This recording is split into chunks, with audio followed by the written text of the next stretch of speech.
dalam hidupku.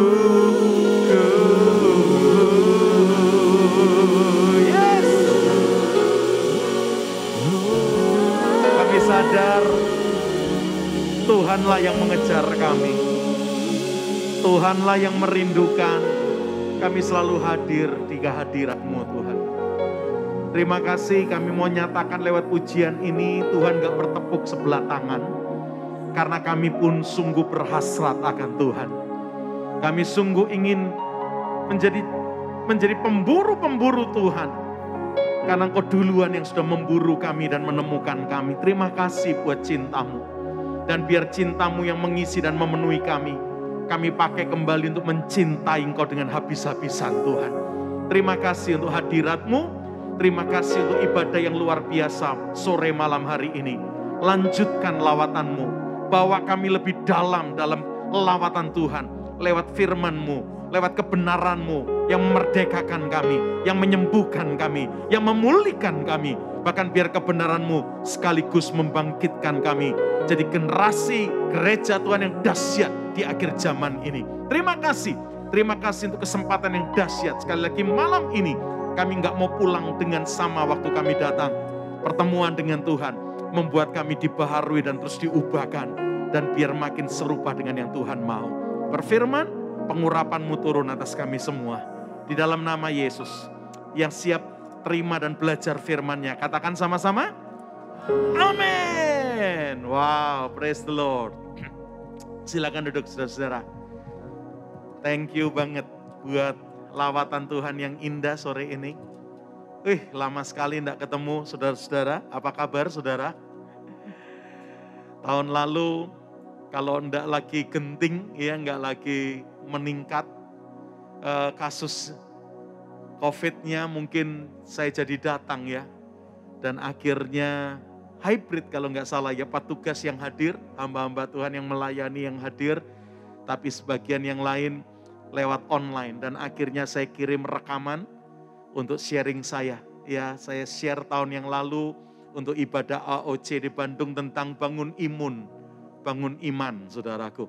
Ya, saya terakhir datang mungkin 2019 di sini. Ya, 2020 nggak tahu datang enggak ya. 2021 yang saya ingat saya kirim rekaman sharing saya itu. Dan hari ini oleh anugerah Tuhan, kita dipertemukan kembali dalam hadirat-Nya, dalam rumah-Nya. Doa saya, apa yang saya siapkan dan ingin saya bagikan, boleh memberkati tubuh Kristus di Ark of Christ di kota Bandung ini. Mari kita akan lihat ayat ini. Sebelum masuk di tema saudara bulan ini, kebetulan saya dapat kesempatan yang terakhir menutupnya di bulan ini, bicara tentang kerendahan hati dan kelemah lembutan. Saya ingin membawa lewat ayat ini dulu saudara. Kita buka dulu Kejadian pasalnya yang ke-49. Saya ingin share tentang satu anak Yakob, salah satu suku Israel, yang kelihatannya kurang banyak ceritanya di Alkitab. Tapi kemarin waktu saya pelajari saya terkejut. Ini anak Yakob, ini salah satu suku Israel yang ternyata dahsyat value-nya. Dahsyat karakter hidupnya. Kita belajar yuk. Dari kitab Kejadian pasalnya yang ke-49 ayatnya yang ke-21. Waktu Yakob selesai dan mau pulang kembali pada penciptanya, dia panggil anak-anak lelakinya dan dia doakan mereka. Satu persatu. Dari anaknya yang sulung yang bernama Ruben sampai anaknya yang paling bungsu yang bernama Benyamin didoakan dengan kata-kata nubuatan dari seorang papa yang mencintai anak-anaknya.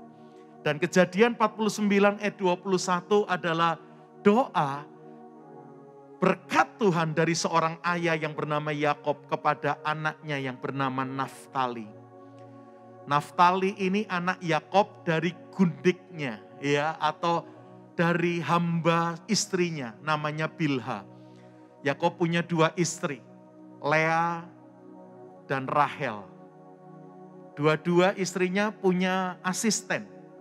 Lea asistennya namanya Silpa dan Rahel asistennya namanya Bilha. Dua-dua disodorkan kepada Yakob.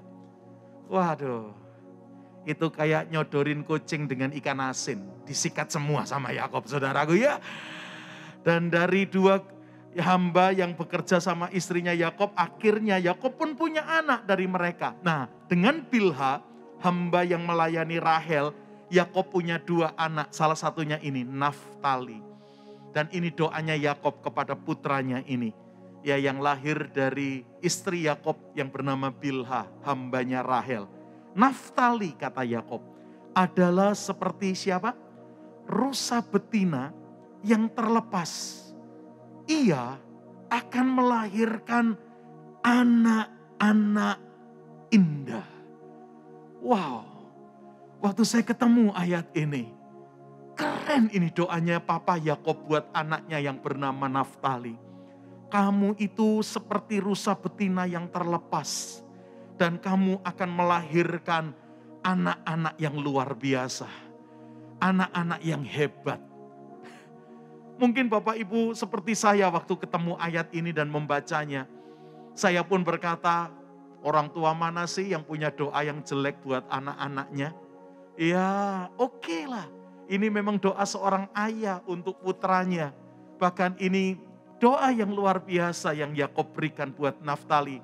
Kamu kayak rusa betina yang terlepas. Dan kamu melahirkan anak-anak yang indah. Yang luar biasa. Saya pikir ini baru bapak buat anak, ya seperti ini. Ternyata bukan berhenti hanya sampai Yakob. Mari kita lihat ayat yang kedua, Ulangan 33 ayat yang ke-23. Kali ini pemimpin komunitasnya, atau saya mengatakan gembala sidangnya yang berdoa buat salah satu jemaat yang dikenal dengan nama suku Naftali ini. Doa yang kedua ini yang dicatat Ulangan 33 ayat 23 adalah doanya Musa buat 12 suku Israel yang dipimpinnya keluar dari Mesir. Dan sebelum Musa pulang menghadap kepada sang penciptanya, balik kepada sang penciptanya, dia doakan satu persatu suku-suku Israel yang ada. Dan waktu nyampe suku Naftali, saya terkejut. Ternyata bukan cuma ayah Yakob yang punya doa yang keren buat anaknya. Tapi ada seorang pemimpin komunitas yang punya doa yang dahsyat buat orang yang dimentornya, yang dipimpinnya. Begini doanya Musa buat Naftali. Tentang Naftali, Musa berfirman atau Musa berkata yang artinya Tuhan pun menyatakan confirm dengan doanya Musa buat Naftali. Bunyinya, Naftali, apa kata Alkitab? Kenyang dengan perkenanan dan penuh dengan berkat Tuhan. Milikilah Tasik dan wilayah sebelah selatan. Wow, gak cuman papanya yang berdoa keren buat anaknya, buat putranya. Kamu kayak rusa betina yang terlepas dan kau akan melahirkan anak-anak yang indah dan luar biasa. Tapi catatan kedua yang saya temukan, seorang Musa, pemimpin komunitas, pemimpin mungkin gereja Tuhan yang ada hari itu yang dikenal dengan nama bangsa Israel. Dia doakan satu persatu, 12 suku Israel yang dipimpin, yang dimentornya, yang didampinginya ini. Dan waktu nyampe suku Naftali, saya terkejut dengan doanya Musa yang buat saya powerful banget. Kalau saya jadi Naftali seneng banget dengar doanya ini. Musa berkata, kamu kenyang dengan perkenanan. Kamu kenyang dengan perkenanan Tuhan. Dan kamu penuh dengan berkat Tuhan. Saudara, saya waktu ketemu ayat yang kedua ini, saya bilang Tuhan, saya kok enggak pernah dengar ya kiprahnya Naftali apa ya. Saya kok enggak pernah baca ya kelihatannya Naftali ini buat apa ya. Kok sampai ayahnya punya doa yang dahsyat buat dia. Sampai Musa pemimpinnya punya doa yang luar biasa buat dia. Kok kayaknya kurang kedengaran ya. Kita lebih dengar karyanya Yusuf, saudaraku ya. Kita lebih dengar karyanya Yehuda, saudaraku. Kita lebih dengar mungkin karyanya suku Lewi atau anak-anak Musa, anak Yakob yang bernama Lewi. Kalau Naftali kok nggak kedengaran karyanya. Tapi kok doa Tuhan, doa Yakob buat dia, doa Musa buat dia, kok luar biasa. Bahkan saya terkejut menemukan ayat yang ketiga ini. Matius pasalnya yang keempat. Kali ini yang ketiga ini malah Tuhan sendiri loh yang berdoa. Yang berkarya buat salah satu anak Yakob. Salah satu suku Israel yang bernama Naftali ini. Bunyinya begini. Yuk buka yuk. Matius 4, baca mulai ayat yang ke-13. Matius 4 mulai ayat yang ke-13. Tuhan Yesus meninggalkan Nazaret dan diam di Kapernaum di tepi danau, di daerah suku apa? Di daerah suku Sebulon dan di daerah suku Naftali. Supaya genaplah firman yang disampaikan oleh Nabi Yesaya. Tanah Sebulon dan tanah Naftali jalan ke laut, daerah seberang sungai Yordan, Galilea, wilayah bangsa-bangsa lain. Bangsa yang diam dalam kegelapan telah melihat terang yang besar. Dan bagi mereka yang diam di dalam negeri yang dinaungi maut, telah terbit terang. Dan sejak waktu itulah Yesus memberitakan, bertobatlah sebab kerajaan surga sudah dekat. Jadi satu kali Tuhan Yesus ada di daerahnya suku Sebulon dan di daerahnya suku Naftali. Lalu keluar janji dan firman-Nya yang dahsyat ini. Semua yang ngalamin kekelaman dan kegelapan di daerah ini telah melihat terang yang besar. Karena aku, sang terang dunia, hadir di sini dan menghalau semua kekelaman dan kegelapan yang ada. Wah, 3 ayat ini yang kemarin waktu saya temukan dan renungkan. Saya mulai bertanya-tanya, Tuhan, ini suku yang gak pernah kedengaran kiprahnya. Kok keren banget doa ayahnya, doa pemimpinnya, bahkan engkau sendiri. Kau punya karya yang luar biasa buat suku yang satu ini. Khususnya yang namanya Naftali. Walaupun di sini bukan cuma Naftali, Sebulon juga. Mereka tinggal di satu daerah, satu area. Dan Tuhan waktu ada di sana hari ini. Kalau kalian tadinya kelam dan gelap, kau akan lihat terang yang ajaib dan besar terbit atasmu. Karena aku hadir di sini. Saudara, 3 ayat ini yang kemarin membuat saya mulai bertanya-tanya. Tuhan, pengen tahu, karena saya pun kalau jadi Naftali seneng banget kalau ngalamin ayat-ayat ini. Keluargaku memberkati aku luar biasa. Komunitas di mana aku berada, rupanya juga punya profesi, kata-kata nubuatan yang dahsyat buatku. Kamu penuh dengan favor of God, perkenanan Tuhan.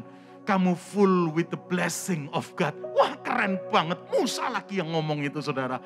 Bahkan yang ketiga, bukan cuman Yakob, bukan cuman Musa. Tuhan sendiri berkata, lu kalau sampai ngalamin kegelapan, aku siap muncul jadi terang yang ajaib yang menghalau seluruh kegelapan hidupmu. Wah, dan ini yang membuat saya buka Alkitab saya lagi. Karena kayaknya sekian lama membaca Alkitab belum pernah dengar kiprahnya Naftali, saudaraku. Dan aku temukan ayat ini. Baca ayat yang keempat ini. Hakim-hakim. Pasalnya yang keempat, pasalnya yang kelima ayat yang ke-18. Mari kita lihat ayat ini. Kitab Hakim-hakim, saudara. Pasalnya yang kelima ayatnya yang ke-18, saudara. Saya kaget waktu ketemu ayat ini. Firman Tuhan berkata apa di Hakim-hakim 5 ayat yang ke-18? Tetapi suku Sebulon ialah bangsa yang bagaimana? Bangsa yang berani mempertaruhkan nyawanya. Lalu ditambahin, demikian juga suku Naftali di tempat-tempat tinggi di padang. Wow, saya waktu temukan ayat ini karena saya pikir, aku kayaknya gak pernah dengar kiprahnya suku Naftali, anak yang bernama Naftali. Kenapa Yakob punya doa yang dahsyat, Musa punya doa yang bervalue, yang luar biasa baginya. Bahkan Tuhan sendiri berkata, aku siap hadir di tengah kegelapan dan kekelaman hidupmu. Karena akulah terang, maka sekelam apapun yang kau alami, kau pasti akan lihat terang yang ajaib terbit dan muncul atasmu. Waktu saya ketemukan ayat-ayat itu, saya berkata, apa yang Naftali ini telah buat? Hakim-hakim 5 ayat 18 inilah yang kemarin saya temukan. Rupanya 2 suku ini, 2 anak Yakob ini, Sebulon dan Naftali, punya sebuah value yang luar biasa, punya sebuah karakter yang luar biasa. Mereka berdua adalah orang-orang yang berani mempertaruhkan nyawa. Haleluya. Apa itu mempertaruhkan nyawa? Inilah orang-orang yang punya value of sacrifice. Orang-orang yang punya nilai-nilai pengorbanan. Bukan cuma korban waktu. Bukan cuma korban tenaga, keringat, pikiran, ide, uang, no. Sampai berani mempertaruhkan nyawanya. Sekali lagi jarang kita ketemukan kiprah ini. Tapi Alkitab mencatat. Kenapa bukan cuma keluarga Yakob berdoa keren buat dia. Bukan cuma pemimpin komunitas yang namanya Musa berdoa dahsyat buat dia. Bahkan aku sendiri siap mengusir semua kekelaman dan kegelapan hidupnya. Dan menggantikannya dengan terangku yang dahsyat dan ajaib. Karena rupanya Tuhan melihat dua anak Yakob ini, dua suku Israel ini. Punya value yang menggetarkan surga. Baik suku Sebulon dan juga suku Naftali. Mereka adalah orang-orang yang berani mempertaruhkan nyawanya. Saudara tahu, itu value, itu karakter Tuhan Yesus kita. Dia datang ke dunia ini. Sebentar kita akan peringati hari kematian dan kebangkitannya. Dia datang dengan value siap berkorban, rela berkorban. Buat Anda dan saya, bahkan buat seluruh isi dunia. Dan ternyata value yang dia punya, itu ternyata dia lihat ada sama dari 12 suku Israel, dari 12 anak Yakob. Dua punya value yang seperti ini. Salah satunya Naftali yang saya bagikan malam ini. Ini orang-orang yang berani mempertaruhkan nyawanya. Nggak cuman berani berkeringat, berani capek. Bukan cuman itu. Bukan hanya berani berkorban, ngasih uang, ngasih waktu, ngasih tenaga, ngasih ide. Sampai setor nyawa, memberikan hidupnya, nyawanya. Mereka siap lakukan. Asal Tuhan, keluarga dan komunitas boleh ngalamin Tuhan yang lebih dahsyat dalam hidup mereka. Coba-coba tanya kiri kanan. Lu biasa berkorban atau lu biasa cari korban? Tanya saudara. Iya. Tanya kiri kanan Anda, muka belakang Anda tanya. Lu biasa berkorban atau lu biasa cari korban? Hari ini siapa lagi yang kita makan ya? Saudara, iya. Itu ciri-ciri orang yang makan korban, saudaraku. Beda dengan Naftali, beda dengan Sebulon yang value-nya, value anak domba Allah. Value-nya, value Yesus Kristus Tuhan kita. Value-nya siap berkorban. Ada satu nama yang hebat yang kita kenal di dunia ini. Namanya Alexander the Great atau Alexander Agung.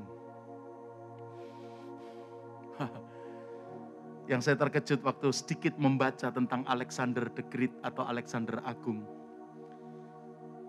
Dua-dua terkenal sama dengan Tuhan Yesus kita. Matinya pun di usia yang sama. Yesus disalibkan di Golgota. Di kira-kira usia 33,5 tahun.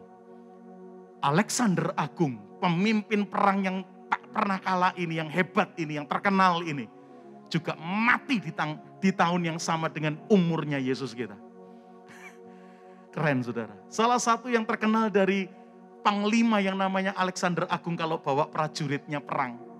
Begitu dia nyampe tempat yang akan perang, semua akses balik dihancurkannya. Tadi datang ke daerah itu, naik kapal. Begitu pasukannya turun, kapalnya sama dia disuruh bakar. Loh kok begitu? Karena dia ngomong sama prajuritnya. Lu menang atau lu mati, kan gak bisa pulang nih saudara. Iya. Kalau tadi datang ke situ lewat jembatan, jembatannya dihancurin saudaraku. Coba baca ceritanya.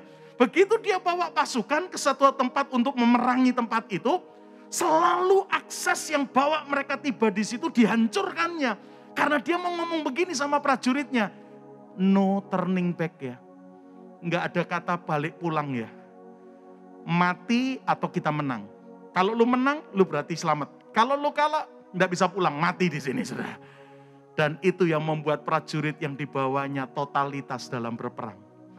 Tapi tetap banyak korban juga di prajurit Alexander Agung.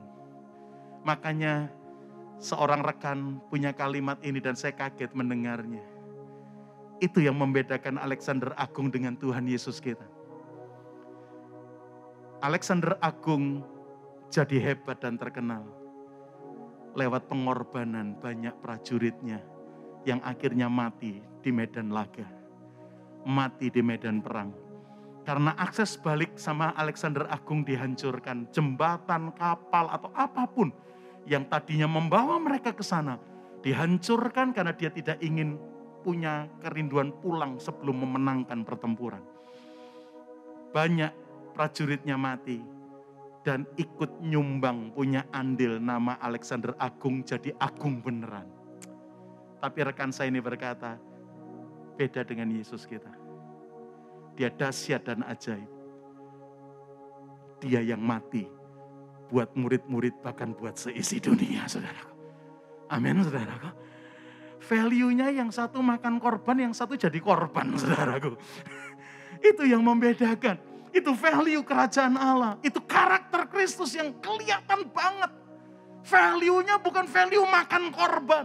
Dia nggak mau terkenal dan hebat, tapi orang lain dikorbankan. Malah dia bilang, aku aja yang mati. Dan itulah value yang dimiliki Naftali, yang sampai keluarganya pun melihat, ini orang mempertaruhkan nyawa. Komunitasnya, kotanya, bangsanya, juga lihat value yang sama, dia pertaruhkan nyawanya buat komunitas kita. Saya tanya, cerita apa yang bikin begitu? Kelihatannya nggak ada ceritanya. Tapi tercatat value ini. Berarti bukan cuman value-nya tercatat. Naftali, Sebulon, orang-orang yang punya value berkorban luar biasa. Satu kali saya melayani sebuah ibadah. Saya diundang ulang tahun pernikahan. Seorang rekan yang kenal saya dan saya kenal dia. Jauh lebih tua dari saya. Saya hadir untuk menyampaikan firman Tuhan di anniversary pernikahan yang ke-38 tahun hari itu. Waduh, saya sampaikan isi hati Tuhan. Semua yang hadir diberkati, saya senang Tuhan dimuliakan lewat apa yang saya bagikan. Tapi tahu-tahu saya tergerak, saya bilang, Pak, Bu, kalian itu lebih senior dari saya. Tahun berapa itu ya? Hari ini, tahun ini saya baru 24 tahun perjalanan pernikahan saya dengan istriku. Iya, hari itu belum sampai 24 tahun, dia sudah 38 tahun. Makanya saya bilang, gantian, Bapak Ibu cerita dong, kenapa sampai hari ini saya melihat dan saya saksi, saya kenal kalian. Kalian bukan cuma bertahan dalam pernikahan, tapi kalian menikmati pernikahan kalian. Cerita dong, saya udah share bagian saya mau dengar kesaksian Bapak Ibu. 38 tahun, hari ini sudah 40 sekian tahun, itu berapa tahun yang lalu.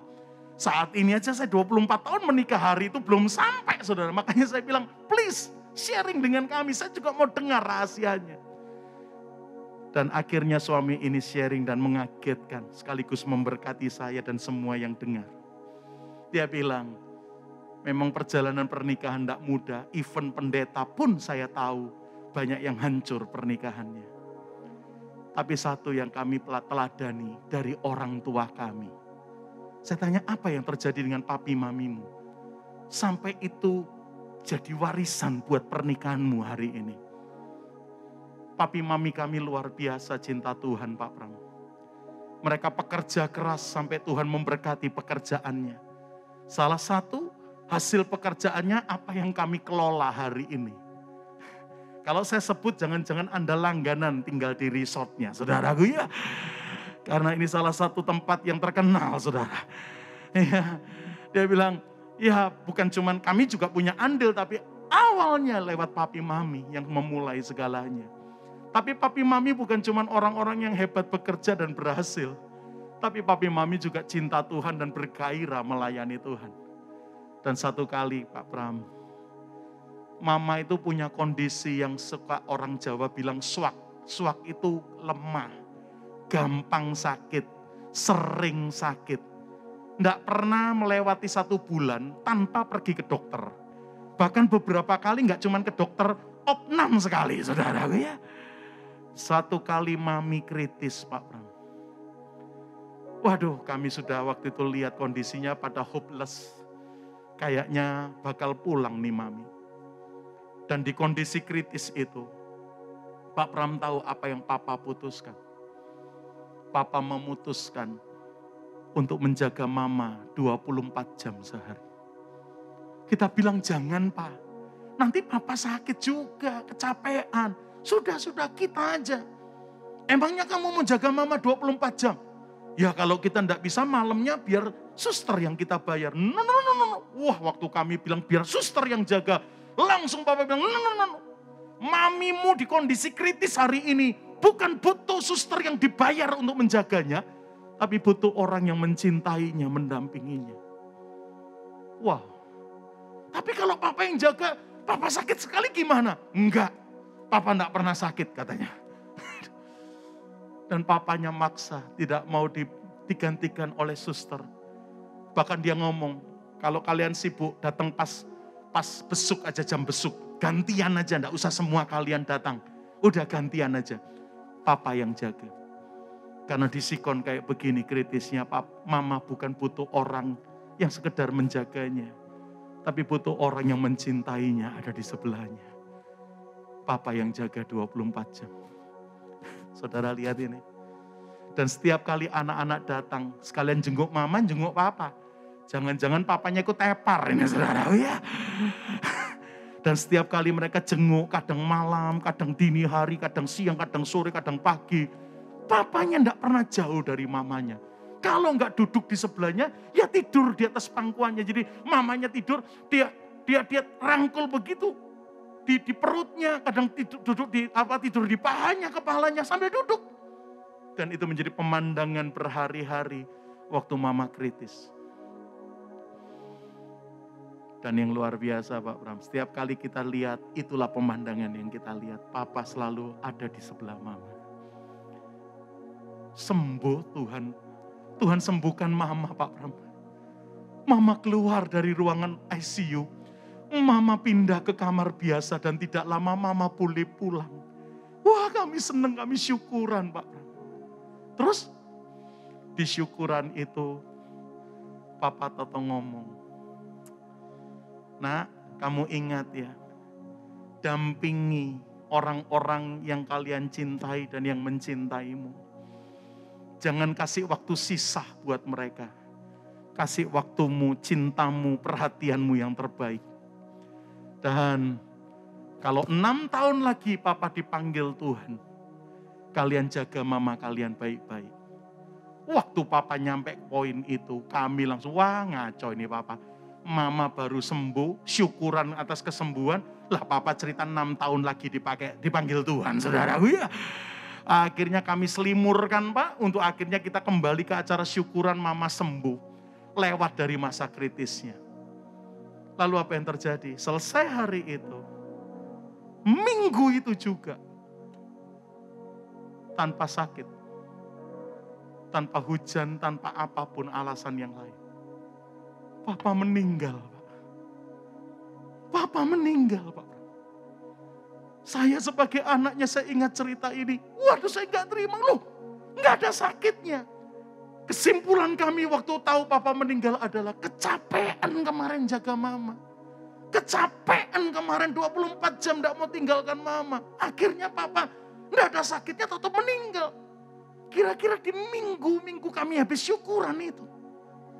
Wah sampai saya minta pendeta, saya doain kebangkitan untuk papi kami. Apalagi kami dengar Papa ngomong 6 tahun lagi baru dipanggil Tuhan. Makanya kami percaya, ayo Tuhan bangkitkan. Tapi sampai hari penghabisan penghiburan, pendeta kami pun akhirnya berkata, relakan ya. Kita udah kasih waktu sampai sekian. Kita makamkan Papa, kita hantar ke tempat peristirahatannya yang terakhir. Dan hari itu kami ngantar Papa, Pak Bram. Pulang dengan tanda tanya yang besar, kok gini Tuhan? Kok gini Tuhan? Jujur Pak, jujur. Kami lebih siap mama yang pulang daripada papa yang pulang. Karena mama badannya memang swak. Badannya memang lemah. Tiap bulan mesti ke dokter. Bahkan tiap bulan tuh berapa waktu sekali mesti opnam. Kami malah gak siap, papa gak ada sakitnya, energi kuat. Lah kok Toto berangkat. Tapi itu realita yang terjadi. Dan yang luar biasa Pak Bram, sejak papa gak ada, mama gak pernah sakit Pak. Mama gak lagi langganan periksa dokter, apalagi opnam. Oh iya? Wah, Di satu sisi kami sangat sedih papa berpulang tanpa tanda-tanda yang membuat kami siap, mendadak. Orang bilang serangan jantung. Tapi mami setelah itu kok kondisinya terus membaik. Dan kami terkejut Pak Bram. Tepat 6 tahun setelah papa berpulang, mama nyusul Pak Bram. Mama meninggal Pak, mama pulang. Tapi kali ini tanpa sakit, tanpa otmam. Mama Toto pulang. Dan waktu kami selesai menguburkan, kita ngumpul di rumah. Kami mulai mendiskusikan ini. Dan sementara dia bilang, ini kesimpulan kami, mungkin salah. Nanti kalau ketemu Tuhan, kami mau tanya yang benar yang mana. Tapi hari ini kesimpulan kami adalah, mestinya 6 tahun yang lalu yang meninggal mama, Pak. Tapi sekian hari papa jaga di ruang ICU, tidak mau digantikan oleh yang lain. Dan setiap kali kami jenguk papa dan mama di ICU, mama itu selalu didekap papa. Papa itu berapa kali kalau tidak tidur, mulutnya selalu goyang. Kayak doa, kayak negosiasi dengan Tuhan. Dan yang kami pikir adalah, kami simpulkan adalah, kemarin sekian waktu di ICU, papa deal rupanya sama sorga. Boleh tukar tempat enggak Tuhan? Jatahku 6 tahun kasih ke istri. Jangan ambil dia sekarang. Jatahnya dia saya ambil aja. Bawa aku pulang, tapi kasih 6 tahun ke depan istriku tetap fit, tetap prima, tetap sehat. Dan setelah papa pulang memang kondisi mama makin kuat, makin staminanya oke, dan tidak lagi langganan dokter dan rumah sakit. Sampai 6 tahun setelah papa nggak ada, mama pulang dengan begitu enaknya. Nggak ada ini, nggak ada itu, pulang gitu aja. Makanya kesimpulan saya, lihat pernikahan papa mama. Kami bilang, papa deal sama sorga. Dia tukar tempat, jatahku kasih istri ya Tuhan. Jatah dia saya ambil saja. Wow, mungkin kesimpulan kami salah, tapi detik ini yang terus kami pegang. Makanya saya selalu ngomong sama istriku, saya juga ngomong sama suamiku, kita mau bangun pernikahan yang penuh dengan value of sacrifice. Saudaraku. Kadang-kadang kita ini belum setor nyawa, baru keluar keringat, capek dikit aja enggak mau loh saudara ya. Capek saudara ya. Aduh, enggak ada waktu sibuk saudara. Baru sibuk, baru capek, baru nunggu lama, baru keringetan, sudah keberatan. Makanya kita susah lihat perkenanan Tuhan turun, lihat berkat Tuhan yang penuh dicurahkan, lihat keluarga kita jadi generasi yang indah, saudaraku. Bahkan di tengah sikon kelam dan gelap kita, mungkin sampai detik ini kita belum melihat terang yang ajaib itu muncul. Karena rupanya hidup kita value-nya jauh dari sacrifice character, sacrifice value. Masih jauh dari nilai pengorbanan. Belum mengorbankan nyawa, baru keringetan, baru capek, baru mungkin sibuk saudaraku. Sudah enggak mau berkorban. Wow. Saya waktu baca cerita ini dan ingat cerita rekan saya itu.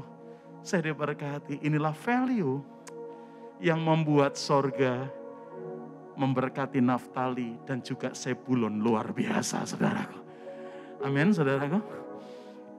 Dan kalau saya hubungkan dengan tema saudara bulan ini, value pengorbanan baru bisa kita kerjakan kalau Anda terus melatih punya hati yang lembut dan rendah hati di hadapan surga. Orang yang sombong dan orang yang kasar, orang yang tidak punya ketulusan, lemah lembut itu banyak bicara tentang pure in heart. Saudaraku, ya tulus, murni, tidak punya agenda yang menjijikkan, gak ada. Dan itu yang membuat kata Matius 11 ayat 29, setelah capek, letih, punya beban berat, dilawat Tuhan, diberi kelegaan, lalu ayat 29-nya, setelah ini aku pasang kuk ya. Aku pasang kayu balok di atas tengkukmu ya. Itu bicara salib Kristus. Salib Kristus itu seperti sapi yang dikasih kuk untuk membawa pedati atau apa itu kereta. Untuk diisi mungkin bambu atau apa mengirim. Itu dikasih kuk untuk bajak sawah. Itu bicara tentang the cross, salib Kristus. Pengorbanan itu. Tuhan bilang, kamu bakal ngangkat kukku ini jadi berat dan tidak ringan. Kalau kamu nggak belajar dulu daripadaku tentang aku ini yang rendah hati dan lemah lembut. Coba dibaca Matius 11 ayat 29. Saudara mungkin sudah baca ini 3 minggu kemarin, saudaraku ya. Belajarlah kepadaku karena aku rendah hati dan lemah lembut. Tapi ayat di atasnya, aku kasih kuk dulu. Baru ayat 30-nya, kuk yang aku pasang itu enak dan bebanku pun ringan. Salibku itu enak, salibku itu dahsyat, tapi mesti punya humbleness. Masih punya meekness kata Alkitab, saudaraku. Masih punya kelemah lembutan, masih punya kerendahan hatian. Kalau dua value ini gak punya, susah kau punya value pengorbanan. Value untuk mengangkat salibku dalam hidupmu. Padahal value pengorbanan itu hukum Alkitab yang berlaku universal. Di mana ada cerita pengorbanan, selalu kita dibuat tersentuh. Betul enggak, saudara? Ada beberapa hukum Alkitab yang menjadi hukum universal. Tabur tuai. Benar ya? Apa yang kamu tabur, itu juga yang kamu tuai. Itu hukum Alkitab yang berlaku universal.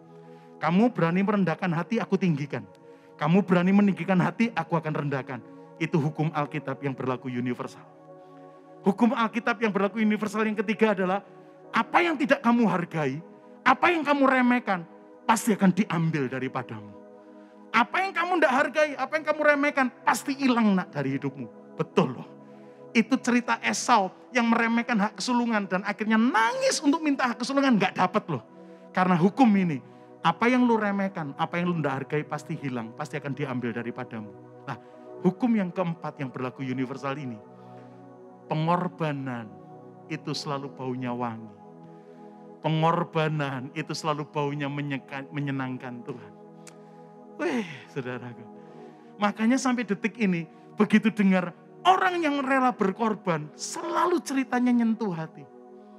Selalu ceritanya nyentuh hati. Berapa tahun yang lalu, ada seorang pendeta yang ternyata bikin acara ini di salah satu TV swasta kita. Nama acaranya adalah Minta Tolong. Mungkin generasi yang terakhir enggak lihat cerita itu, saudara. Ya. Generasi saya mungkin, termasuk saya pecandu nonton sore-sore itu ditayangkan RCTI, saudaraku ya. Nama acaranya Minta Tolong, ada anak-anak datang bawa kadang-kadang buku atau apa. Om beli ya om buku saya, koran saya ini om. Buat apa? Mama sakit om. Buat bayar uang sekolah. Wah anak kecil, enggak mau. Sampai satu kali, setelah sekian waktu dan ketemu sekian orang, tahu-tahu ada yang mau nolong anak ini. Dan berapa kali yang mau nolong, bukan orang kaya. Berapa kali orang yang mau nolong orang sederhana. Dia bilang, ya udah saya beli. Kamu jual berapa? 50.000 ya om, 50.000 ya tante. Dikasih ya. Setelah dikasih anaknya pergi, tim dari TV, karena ini acara reality show datang. Kenapa kamu bantu? Barang begini masa saya lihat kamu keluarkan uang 50.000. Enggak takut itu anak menipu kamu. Saya cuman kasihan Pak, saya juga punya anak kayak dia. Kalau anakku seperti dia, aku enggak tega. Saya juga bukan kebanyakan uang. Tapi saya enggak tega aja dan saya enggak mau anak saya kayak dia, makanya saya bantu. Begitu keluar ketulusan itu. Tim dari TV RCTI akhirnya, karena Anda sudah tolong, itu tadi cuman acara TV. Kami ganti ya, dikasih satu gepok duit, mungkin 2 juta, 4 juta, atau 5 juta, atau 10 juta dikembaliin. Ambil ya, nangis itu orang. Ya Tuhan, ini acara TV toh, bukan sungguhan toh. Loh, tapi ini benar buat saya, nangis saudara. Dan setelah tayang sekian waktu, setelah itu beda value-nya. Kalau ada orang tua, anak-anak jualan. Tolong nih kayaknya masuk TV nih saudara. Iya. Makanya dihentikan acara itu setelah itu saudaraku ya. Stop, jangan diteruskan, kebanyakan yang nonton dan tahu saudaraku. Akhirnya enggak murni nolong karena lu ngasih ngomban baliknya ngotio saudaraku ya. Lu ngasih 50 baliknya 5 juta katanya. Ini TV ini yang di TV itu. Bantuan. Akhirnya dihentikan acara itu. Tapi awal-awal acara itu muncul, setiap kali saya nonton saya selalu dibuat nangis. Karena saya tahu value of sacrifice. Itu value yang baunya harum bukan cuma di hadapan Tuhan, sampai di hadapan manusia. Begitu punya value mempertaruhkan nyawa, value berkorban.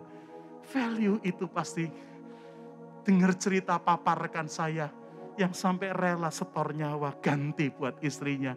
Saya sampai berkata gila, keren banget.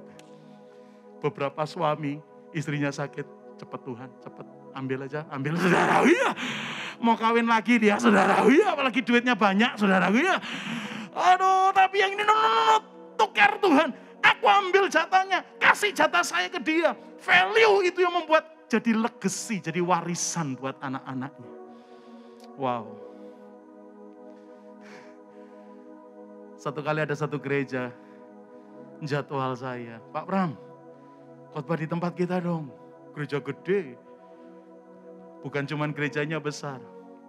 Berapa kali pelayanan di sana saya tahu persembahannya juga besar, saudara. Saya bilang, waduh, saya belum buka untuk pelayanan tahun depan jadwalnya. Telepon lagi ya Desember ya. Telepon lagi ya Januari tahun depan ya. Karena untuk tahun depan saya belum buka. Pak Pram ini gimana toh? Pendeta ini sudah sampai 2 tahun lagi loh Pak jadwalnya. Wah gila saudara, ya. Wah kalau ada mutasinya Omikron sama Delta tutup nanti saudara, ya batal lagi saudara, ya. Sampai 2 tahun diisi, Pak Pram masa belum ngisi? Belum.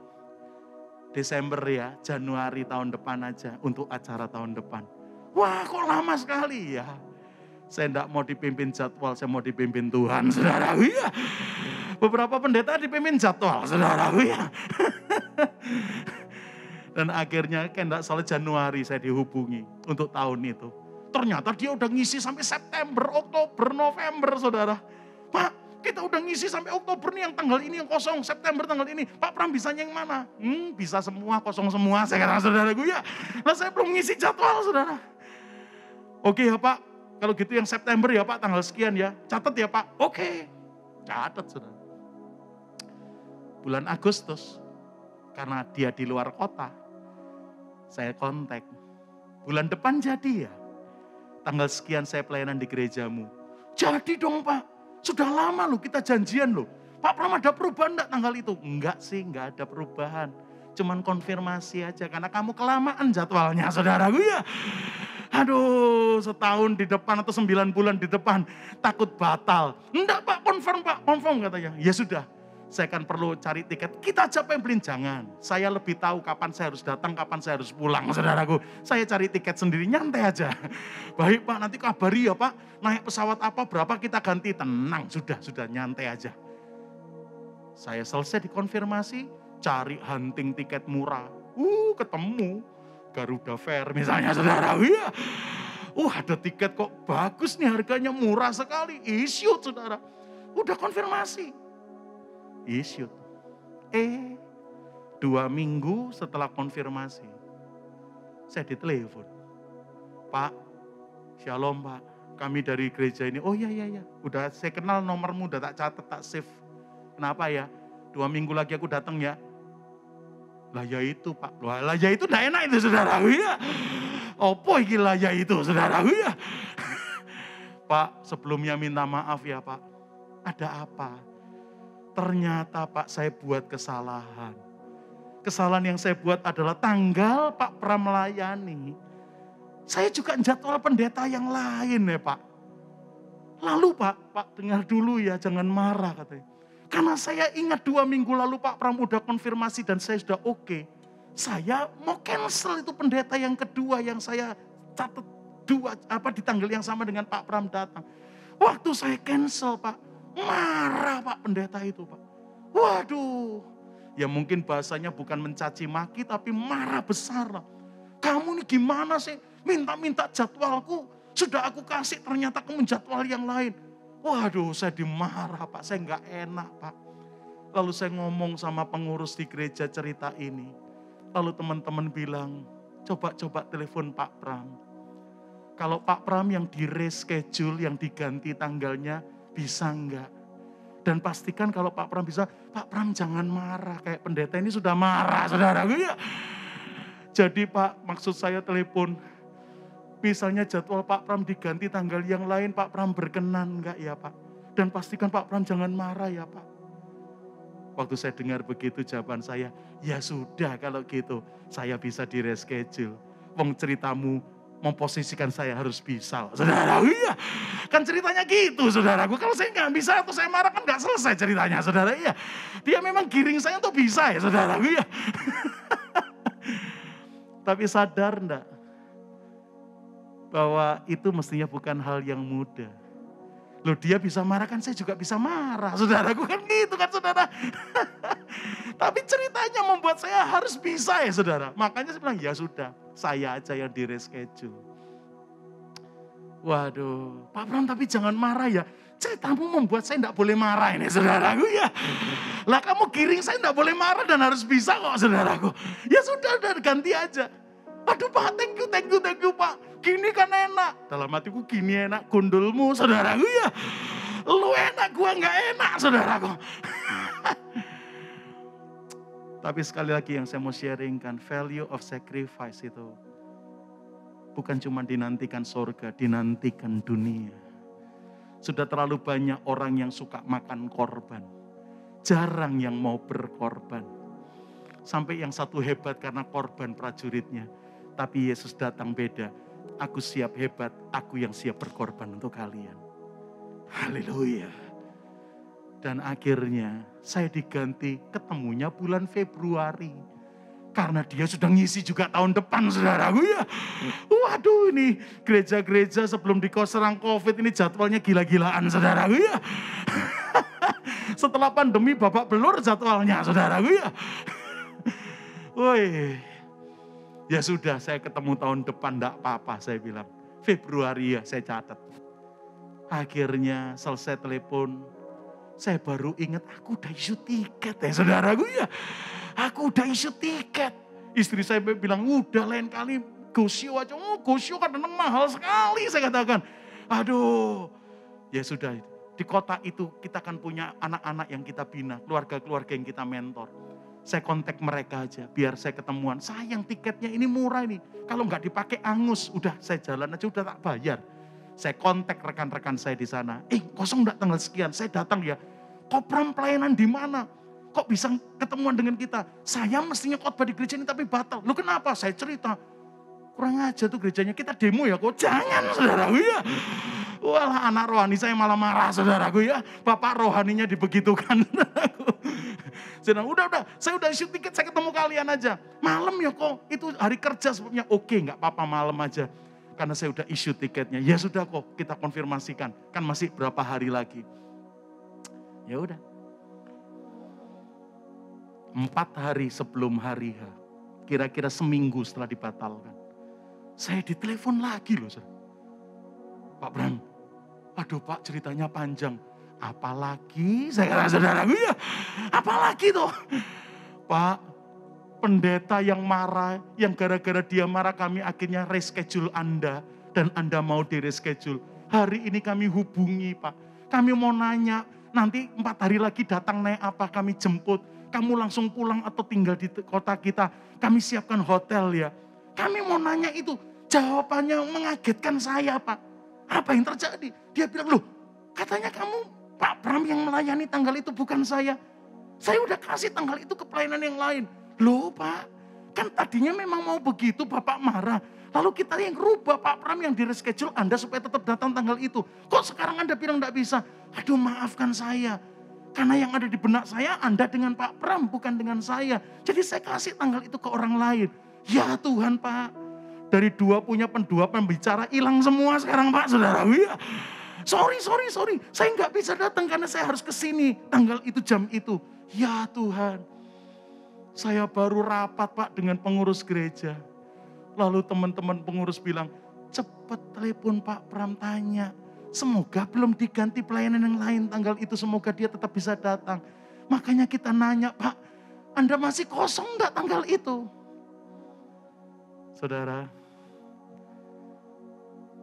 value pengorbanan baru bisa dikerjakan kalau Anda selalu membangun rendah hati dan lemah lembut. Susah pikul kuk salib Kristus kalau kita enggak pernah punya humbleness, meekness. Terjemahan yang lain bilang low in heart. Wih, ini bicara hati semua. Value of sacrifice itu baru bisa kita tuntaskan kalau kita punya kerendahan hati dan punya kelembutan, tidak punya rancangan yang jelek. Baru saya akhirnya cerita, saya itu waktu kamu batalin minggu lalu, aku udah issue datang ke kotamu tiket pesawatku. Terus Pak Pram pelayanan di mana?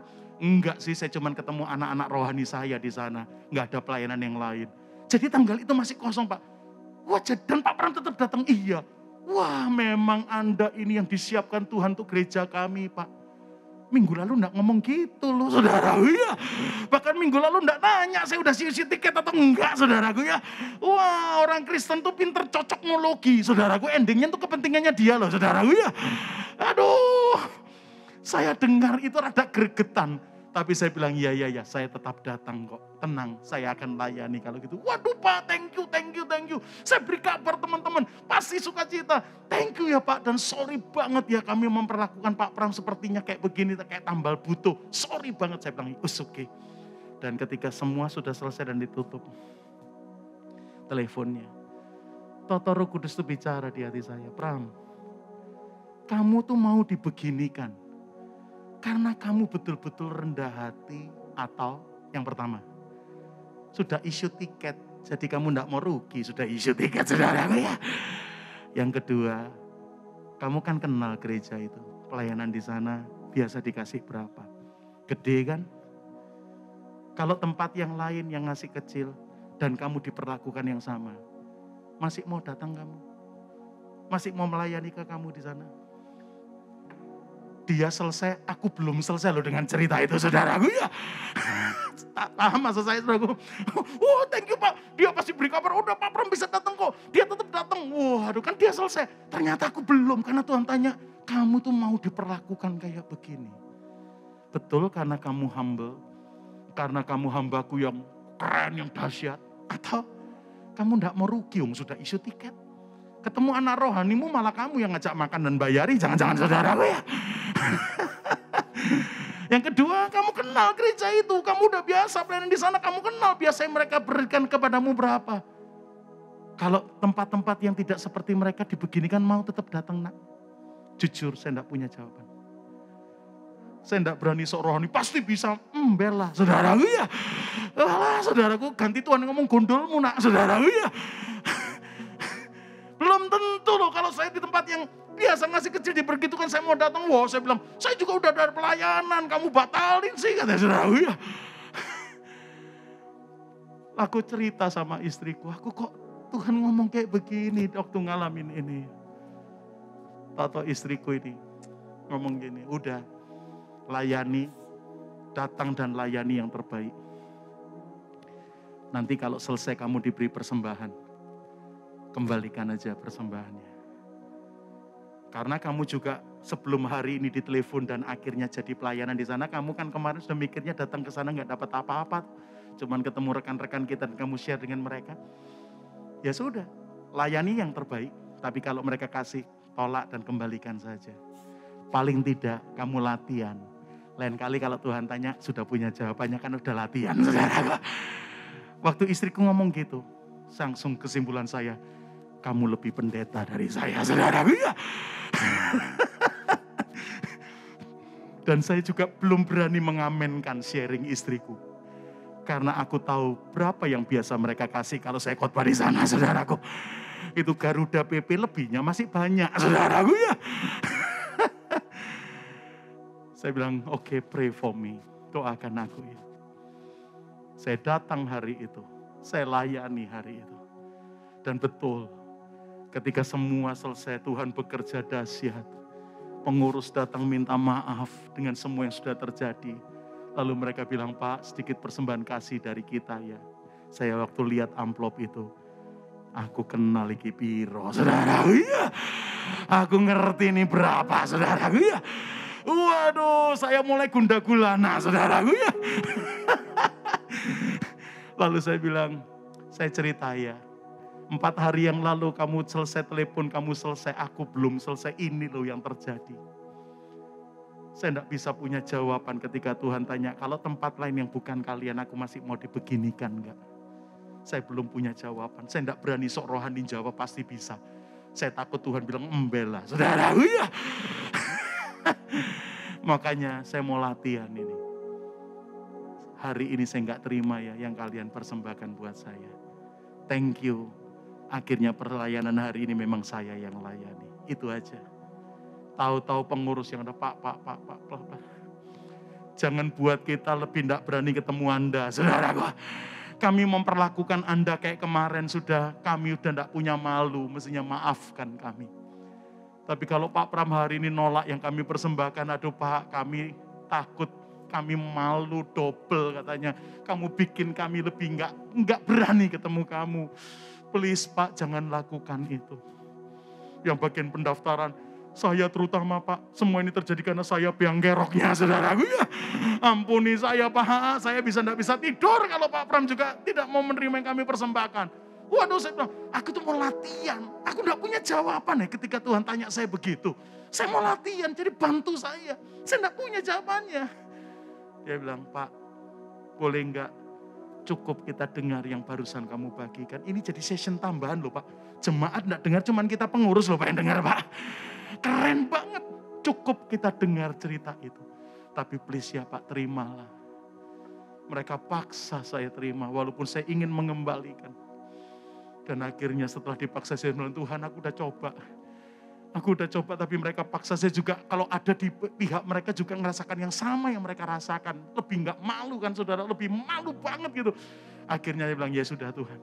Saya terima ya, saya paling tidak udah latihan hari ini.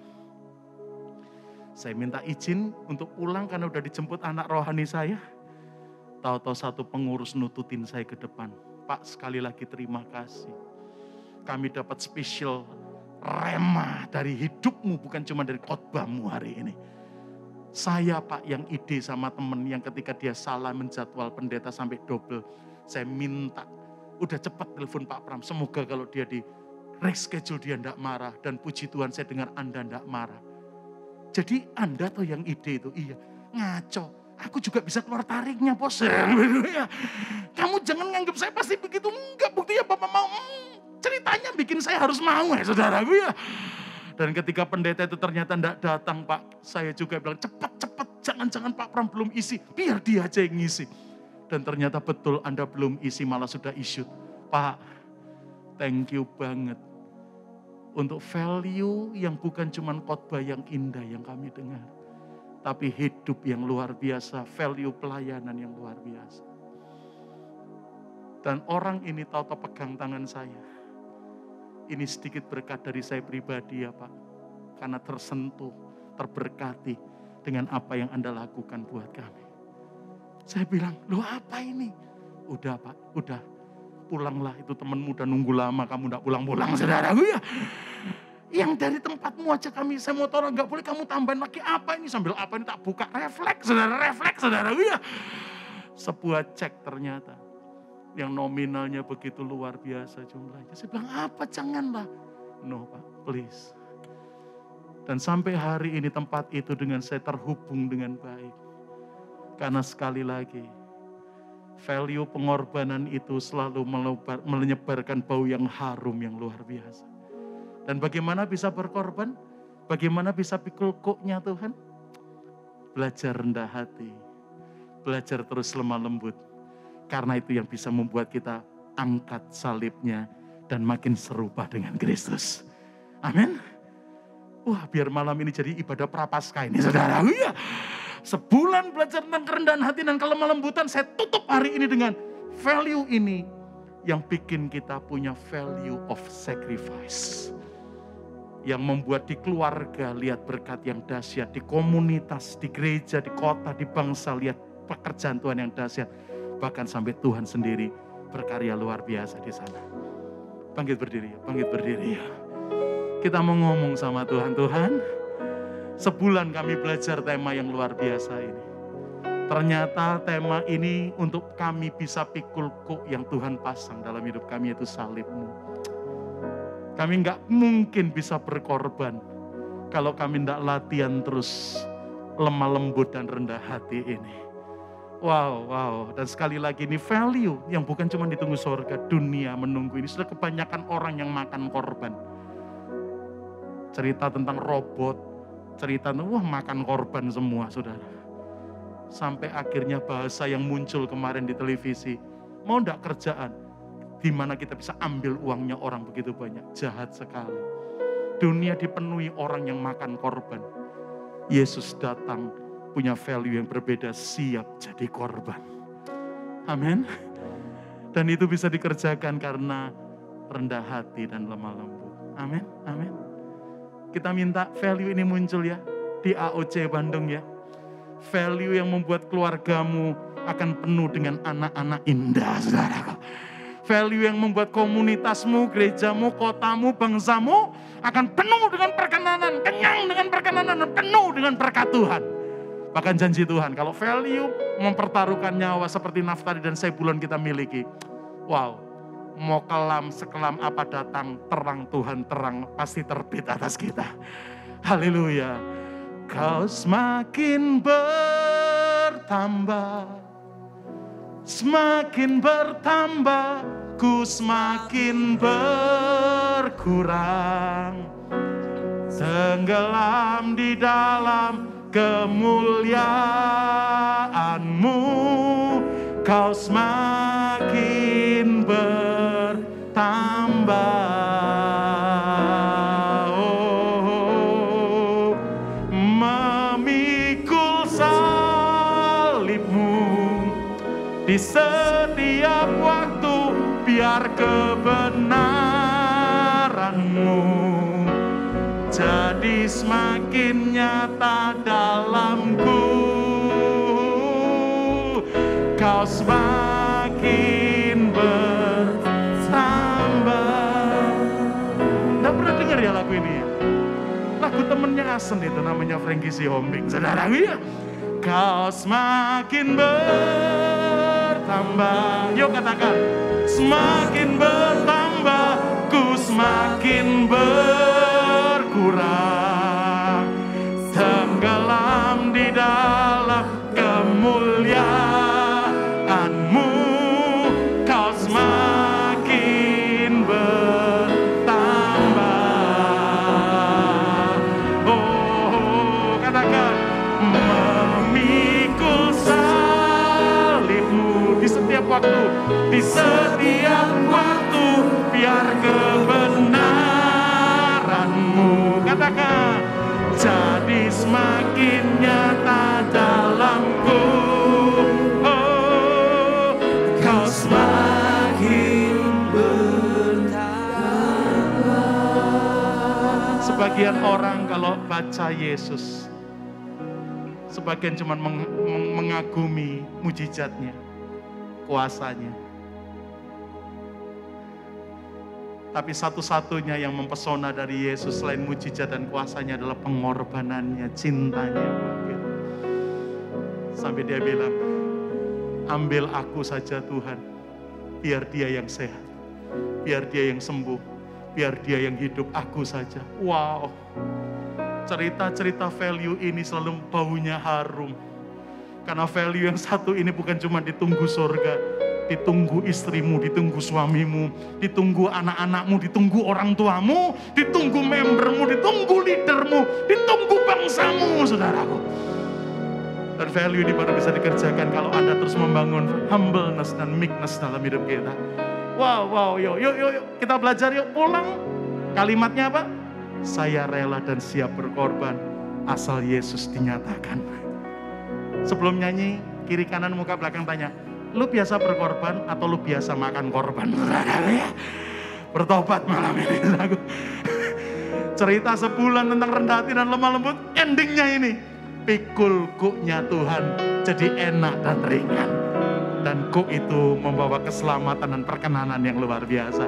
Nyanyi lagi yuk. Kita nyanyikan ya, chordnya saja ini. Oh, ini lagu powerful banget saudara. Kau semakin bertambah, semakin bertambah, ku semakin berkurang, tenggelam di dalam kemuliaan-Mu. Kau semakin bertambah,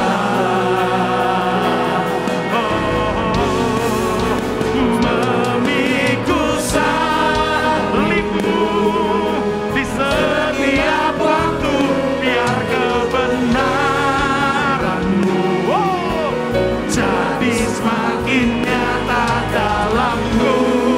Katakan, kau semakin bertambah. Kau semakin bertambah, semakin bertambah, ku semakin berkurang, tenggelam di dalam kemuliaan-Mu. Kau semakin bertambah. Katakan, memikul salib-Mu di setiap waktu, biar kebenaran-Mu jadi semakin nyata dalamku. Kau semakin bertambah. Orang yang siap berkorban, siap makin tenggelam. Orang yang suka makan korban, dia siap yang makin nongol. Tapi hari ini kita belajar Prapaskah. Value yang menyelamatkan isi dunia. Bukan makan korban, tapi rela dan siap jadi korban untuk kemuliaan Bapa. Amin. Kau semakin bertambah, semakin bertambah, ku semakin berkurang.